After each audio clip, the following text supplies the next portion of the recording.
Hello everyone, I'm here with Ben Heath, the winner of the $50,000 No Limit Championship. He won $1.48 million for that win. It's been a few days since the win, Ben. How are you feeling? You still excited? Has it settled in? It's settled in a bit. I feel pretty good, pretty tired, haven't been sleeping that well. Why haven't you been sleeping very well? There's just like no blinds in my room, so sleeping at 4 a.m. and then waking up at 9. Need to get onto the landlord, get some blinds, eh? Yeah, I'm just gonna go get some duct tape and like sellotape stuff. Yeah. So what we want to talk about, obviously, is the very controversial hand that happened with Sam Soverel. For those of you that don't know, basically, Sam Soverel opened under the gun off about 25 bigs, min opened. Dmitry Yurosov then jammed all in, and it folded around to Ben in the big blind. Yeah. In the big blind, and Ben had ace-queen suited. Ben took his time to think about the hand, and in these higher rolled tournaments, they have a shot clock, so he slid in one of his time extension cards, which I think Sam Soverel assumed was him folding, and Sam Soverel snap folded out of turn. Dmitry Yurosov was obviously very, very upset about this, and then Ben Heath called and then ended up knocking out Dmitry Yurosov because of this. So what I want to ask you is, did Sam's sort of snap fold out of turn affect your decision here? Not with my specific hand. I think mine's the bottom one that goes in anyway. Yeah. What about if you had a sort of more marginal hand, like maybe ace-10 suited, ace-jack suited, 6s through 9s, those kind of hands where you're not entirely sure? I think it's like ace-queen off and like 9s and 8s, because I think a lot of the hands that might become calls I don't even get to use a time bank with. It was kind of odd as well because Yurosov didn't keep a straight face. Like, he was visibly annoyed, which means, like, you know, because if I have 9s there, it's like Yurosov can still have kings. Yeah. But he looked so annoyed.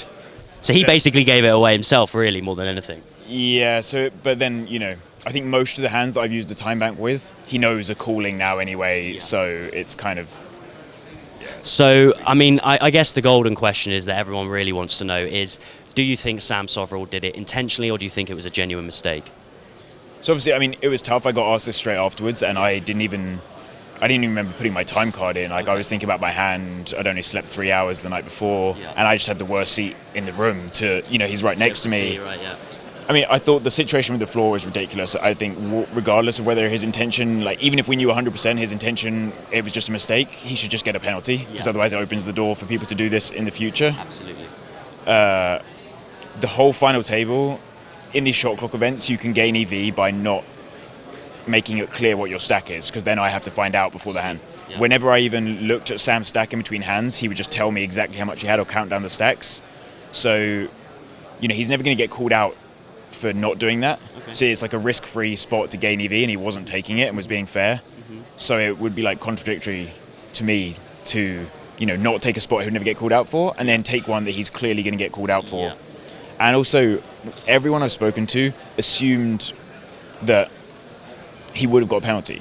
Right, yeah. Like, even tournament directors I've spoken to since, other tournament directors said they would have given him a penalty regardless of intention. Okay. So from his point of view, he has to think he's going to get a penalty. Yeah. So, like, is it even worth it to take, considering he might just get sat out for 3 orbits, three-handed now?